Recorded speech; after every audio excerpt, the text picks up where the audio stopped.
La historia de México tiene una gran lista de presidentes. Algunos pasaron desapercibidos por las páginas de la historia, pero otros se volvieron protagonistas y dejaron un legado, negativo o positivo, pero dejaron. Por esa razón, decidí hacer un ranking de los presidentes de México, del peor al mejor, y quise que fuera en esta ocasión tan especial, celebrando los 1000 suscriptores del canal. Quisiera aclarar que el nombre de peor o mejor presidente es bastante subjetivo, pero aún así procuré mantenerme tan acercado a los hechos como pude. Pero al final de cuentas, es una opinión. También aclaro que tomé en consideración solo lo hecho durante la presidencia, así que no sabrán a Porfirio Díaz de Santa Anna sus proezas en batalla. Sin más que decir, empecemos. Soy consciente de que esta lista se presta mucho al debate, y que si lo deseas puedes expresar tu opinión y poner tu propio listado en los comentarios. Te leeré con todo gusto. Sin embargo, creo que podemos ponernos de acuerdo en el último lugar. Victoriano Huerta llegó al poder asesinando a su predecesor, y ya estando en él, trató de mantenerse con prácticas dictatoriales y despóticas. No llamó a elecciones, lo que debió hacer, disolvió las cámaras y reprimió a sus opositores, y en algunos casos como el de Belisario Domínguez se llegó a la muerte. En el ramo económico le fue muy mal también, porque eran los tiempos de la revolución. No puedo pensar en algún aspecto positivo para el periodo de Victoriano Huerta, por eso lo considero el peor presidente de México. Después de Huerta le sigue el presidente Antonio López de Santa Anna. Es difícil estudiarlo ya que sus presidencias fueron muy breves y espaciadas. Sin embargo, en ellas dejó salir su megalomanía, despotismo y ambición de poder. Lo único bueno que dejó Santa Anna fue una constitución diseñada para que nadie vuelva a gobernar como él. Es lo que tiene en común con Huerta. La administración de Felipe Calderón se puede resumir con una palabra: violencia. Llegó al poder con muchas sospechas de fraude y por una guerra sucia contra el candidato López Obrador, orquestada desde Los Pinos. Esta falta de legitimidad lo llevó a sacar al ejército a las calles para intentar legitimarse, produciendo sangre y muerte. En el ámbito económico tampoco le fue mucho mejor. Aún tomando en cuenta la crisis del 2008, su gestión fue un sanguinario desastre. Su mejor logro, si no es que el único, fue la reforma del 2011, que hizo que los ciudadanos tengan los derechos humanos de la propia Constitución y de los tratados internacionales en los que el país sea parte, lo que es sin duda un avance en materia de derechos humanos. Paradójico que sea uno de los gobiernos más sangrientos que ha tenido México. El gobierno de Enrique Peña Nieto fue sumamente violento y con muchos escándalos de corrupción. En ese sexenio apareció el cártel Jalisco Nueva Generación, desaparecieron los 43 estudiantes, se fugó el Chapo, se promulgaron las reformas estructurales que le dieron carta libre a la inversión privada, se censuró a Carmen Aristegui, en fin, ya no sabemos esa historia. El único aspecto positivo de su gobierno fue la reforma en telecomunicaciones, que eliminó el cobro a llamadas de larga distancia y creó el Instituto Federal de Telecomunicaciones, un avance significativo en la red digital. Miguel de la Madrid tuvo uno de los peores gobiernos en materia económica, con una inflación que rebasó el 4000% y una devaluación del 1443%. En materia política, reprimió y desconoció los triunfos del PAN y organizó el Frente del 88. Está más arriba que Peña Nieto y Calderón, solo porque él no sumió al país en una crisis de violencia. El sexenio de Carlos Salinas de Gortari fue un desastre. Empezaron las privatizaciones en las que se sospechó el tráfico de influencias. Al principio hubo un panorama esperanzador en el terreno económico, que se vino abajo al final del gobierno. En el ámbito político fue más amable con los triunfos del PAN, pero fue represivo con el recién formado PRD. También hay que agregar los asesinatos de Colosio, Luis Massieu y la corrupción de su hermanito. Lo único rescatable de su gestión es que se liberó la carga fiscal del Estado y se redujo un poco la deuda, pero es lo único. Ernesto Zedillo recibió un país en crisis económica y desprestigiado. Hay muchos rasgos negativos de su gobierno como la masacre de Aguas Blancas, pero el peor, el que continúa cargando es el Fobaproa, la deuda privada convertida en deuda pública. Solo hay dos aspectos positivos en su gestión. El primero, Pudo resolver la crisis que ellos mismos crearon y la economía, si bien no era perfecta, era mucho más sana que la que recibió. Aunque una crisis como la del 94 siempre va a dejar marcas. El segundo fue que reconoció el triunfo del PAN y la derrota del PRI, haciendo una transición pacífica. José López Portillo recibió una economía con problemas y dejó una economía en colapso. Exceso en el gasto público y muchísima corrupción dejaron a la nación en bancarrota. Todo por cimentar el desarrollo nacional en algo tan volátil como el precio del petróleo. Sus únicos logros fueron la reforma del 77, que le dio más espacio a la oposición, no lo suficiente como para ser verdadera oposición, pero un poco.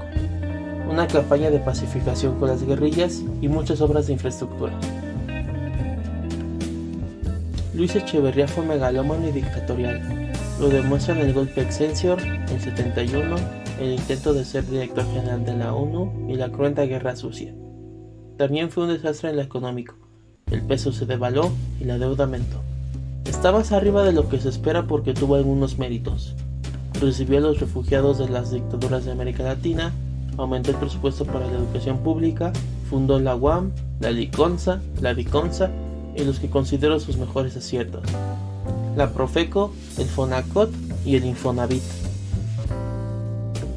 El gobierno de Miguel Alemán se caracterizó en el aspecto económico por una industrialización y un crecimiento acelerado sin precedentes, pero en el aspecto político fue un paso atrás.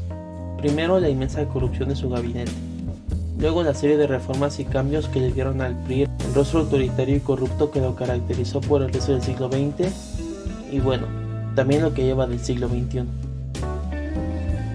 Decir que el gobierno de Vicente Fox fue mediocre es ser muy amables. En el ámbito económico pasó sin pena ni gloria. Tuvo la suerte de tener el barril de petróleo a más de $100, pero en el ámbito político fue pésimo. La familia presidencial fue particularmente grosera cuando se trató de las acusaciones de corrupción. También tiene la represión de Atenco y los conflictos diplomáticos porque el presidente fue un payaso, simplón e ignorante. Parece que lo único bueno que hizo Fox lo hizo como candidato, es decir, sacar al PRI, y eso muy entre comillas. Dejó pasar la oportunidad de un cambio, eso suponiendo que sí quería hacer un cambio. Plutarco Elías Calles fue un hombre ambicioso, por eso gobernó 6 años más de los 4 que le tocaban. Político maquiavélico y pragmático que cree que el fin siempre justifica los medios, tuvo parte en el inicio de la Guerra Cristera. Fundó el PNR después del asesinato de Obregón para que las insurrecciones armadas fueran cosa del pasado. Sus aciertos fueron los bancos rurales y la administración de la economía durante la crisis del 29. Porfirio Díaz es un hombre polémico. Para algunos el pacificador de México, para otros sangriento dictador. Lo pongo en este lugar porque también lo considero un tirano y un asesino, pero aún así, también lo considero mejor presidente que los ya mencionados. Gustavo Díaz Ordaz siempre cargará la represión estudiantil, y lo tiene bien merecido, y también debería tener la de los médicos y la de todos los que perecieron por su mano dura. Sin embargo, no se le puede reprochar mucho en materia económica.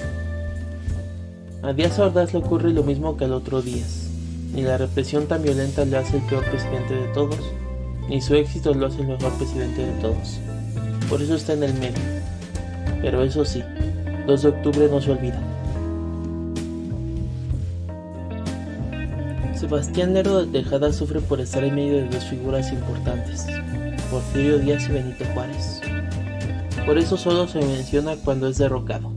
Sin embargo, su gobierno tuvo más éxitos que fracasos, entre ellos la entrada del ferrocarril, avance de suma importancia, continuó el liberalismo y la restauración de la República. El presidente Álvaro Obregón tiene un pasado muy turbio, como su complacencia con el gobierno estadounidense y el asesinato de Pancho Villa. Pero su principal mérito es el florecimiento cultural de México con los muralistas y la fundación de la SEP bajo la guía de José Vasconcelos. En su gobierno se priorizó llevar la revolución a las clases más bajas a través de la cultura. El gobierno de Vicente Guerrero fue muy breve, pero tuvo 2 buenos éxitos. 1. La abolición definitiva de la esclavitud. Y 2. La resistencia del ejército por el intento de reconquista de los españoles. Similar al caso anterior, Adolfo de la Huerta, no confundir con Victoriano Huerta, tuvo un gobierno de solo 6 meses, pero su labor es significativa. Se inició el proceso de reconstrucción después de la Revolución. Las personas exiliadas empezaron a regresar y Pancho Villa dejó las armas. Está en este puesto porque dio el primer paso a la pacificación nacional después de la violenta etapa que fue la Revolución. Francisco I. Madero vivió un gobierno muy caótico, y en parte fue su culpa por cometer errores gravísimos como no cumplir la zapata y confiar en Huerta. Sin embargo, su gobierno priorizó las libertades individuales, especialmente la de expresión, que terminaría por volverse en su contra. La gestión de Venustiano Carranza fue muy difícil. En estricto sentido fue presidente desde agosto de 1914 hasta su muerte en mayo de 1920. No tuvo un gran crecimiento económico y permitió el asesinato de Zapata.